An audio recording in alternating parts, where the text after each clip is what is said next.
Hey pen friends, welcome back to my channel. If you're new here, my name is Devin, and today's video is a roundup of stationery favorites from the month of February. Let's go ahead and kick this video off with my favorite pen and ink combo for the month.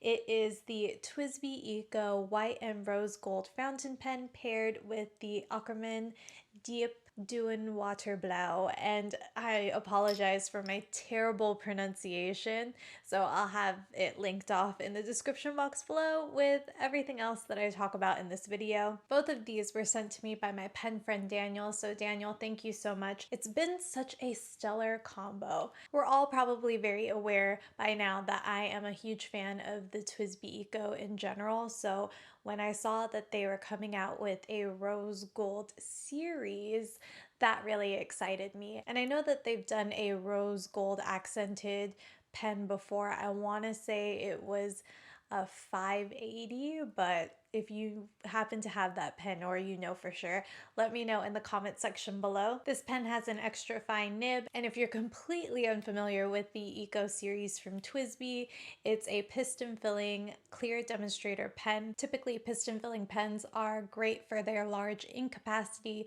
which translates into fewer refills. So it's great if you're anticipating longer writing sessions, or even if you take this with you when you travel. That way you don't have to carry extra ink with you. In situations like that, it can be really beneficial to have a pen like this. To me, this is sort of a souped up version of the regular Twsbi Eco in white, and I absolutely love it. I think the rose gold accents are done really well. It's not overbearing, but there's enough of it so that you can notice it, and it still has that beautiful clear demonstrator body so you can appreciate your ink sloshing around. They also took the rose gold accent over to the nib, which I think looks really awesome, and I can't wait to see what else they have planned for their rose gold series. I personally am hoping slash wishing for a lavender eco, just a lavender eco. They don't even have to put the rose gold accents on there, but if they came out with the lavender and rose gold eco, I feel like that would look really great. Of course, the pastel pink with the rose gold would also be a great combo. Let me know what your perfect color combo for a Twsbi Eco would be in the comment section below. This pen pretty much checks off all the boxes for me in terms of what I like in my fountain pens. There's an extra fine nib, there's rose gold accents, it's a piston filling pen, which I didn't think that I would enjoy as much as I do, but now that I'm farther along in my fountain pen journey, I can really understand and appreciate it a little bit more. And then of course the clear demonstrator body, and I'm a huge fan of the Twsbi Eco, so having all of it rolled into one definitely makes it a favorite for the month. I've paired this pen with the Akkerman ink. I think the ink itself is really wonderful. I've only inked it up in this pen. I can only speak to its wonderfulness in this instance, but I anticipate that it'll perform really well with my other pens. What I find especially wonderful about this ink, other than the actual color, is the bottle. It's a very unique shaped bottle. It has a long neck that sort of narrows toward the middle, and they have a glass marble inside the neck. So when you tip it over and then once you flip it back on its bottom, the glass marble actually creates sort of a reservoir, so it's easier for you to fill up your ink and get every last little bit that's in the bottle. While the packaging or the shape of the bottle might not be a huge deal to some, it's one of the main reasons why I've been enjoying this ink so far. I think the unique shape of the bottle really captures the essence of fine writing. I think it would look wonderful displayed on your desk. It's kind of hard for me to articulate, but that's how I could best describe it. My next favorite is also a fountain pen. Surprise, surprise.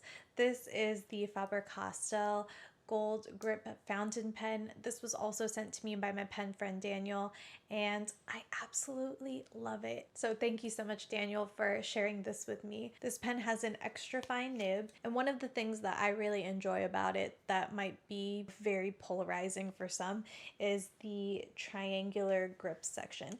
It's not as pronounced as something that you would find on a Lamy Safari, or even I would think an Eco T. I don't have a Twsbi Eco T, so I can't say for sure. This is a little bit more subtle, but it's still there. When you hold it, you can feel that it sort of dips in, and it encourages you to kind of hold your pen in a certain way. The triangular grip, it feels sort of like a rubber type texture. It's very comfortable to hold.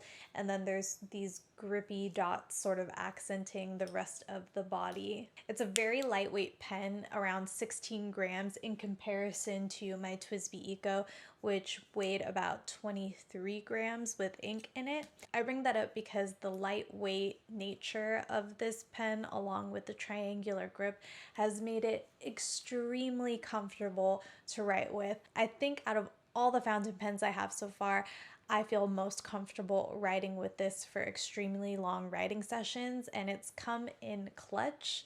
I don't know if anyone still says that, but it's come in clutch or come in handy for Inkorimo, especially because I have found that I really get into the letters that I have been sending my pen pals. And my handwriting, I think, is a little bit on the smaller side, so just the sheer volume of how much I've been writing this month, along with, you know, journaling, planning, and all the other things that I happen to write down this month, it's put a lot of strain on my arm. I think that this pen has really helped diminish a lot of that stress that I could have potentially put on my arm. I've received quite a few recommendations to try Faber-Castell fountain pens, and I can now see why.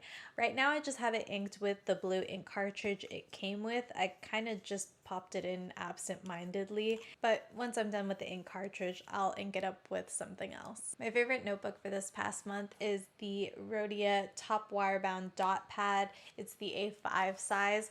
What I like about it is it has that 5mm dot grid, so there's that little bit of structure that I can look to when I'm doing my ink swatches and things like that, but it's not so distracting or as bold as something like, you know, having a fully lined or ruled notebook. This notepad has 80 sheets of acid-free 80 GSM paper. And I actually bought this off of the Goulet Pens bottom shelf section. So I think that the minor defects were these little bent corners at the top and at the bottom, but other than that, all of the pages were just fine. I mainly use this to swatch different pens here on my channel. I feel like it's a really good default quality reference for sharing that type of information. But I've also been using it for little notes that I'll include in my Inkorimo letters.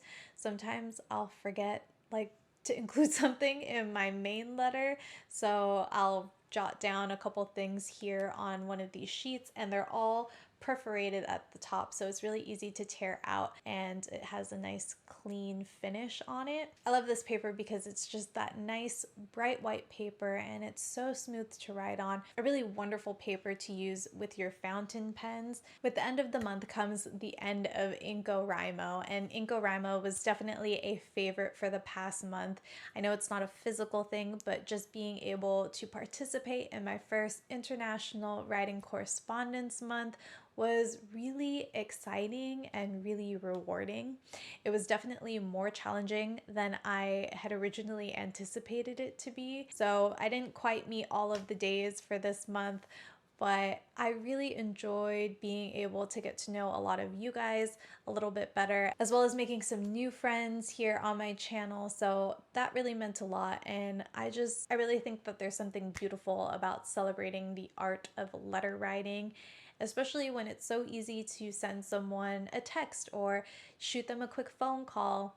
Being able to receive something in the mail and being able to send something out, it takes that extra bit of time, that extra bit of thought and care. And when you're on the receiving end, at least for me, I can really feel that. It's very special. It's so difficult for me to describe, but if you yourself participated in Inkorimo this past month or have done in previous years, then I think you know what I'm trying to get at. Even though February is specifically dedicated to Inkorimo, I intend to carry that same spirit with me as I continue to correspond with my pen pals, and I definitely look forward to participating in Inkorimo next year. What was your favorite stationery item or experience this past month? Let me know in the comment section below. If you enjoyed this video, please give it a thumbs up and feel free to share it with a pen friend who you think might also enjoy it. Don't forget to subscribe and to turn on those notifications, that way you don't miss any of my videos. You can also connect with me over on Instagram. My username is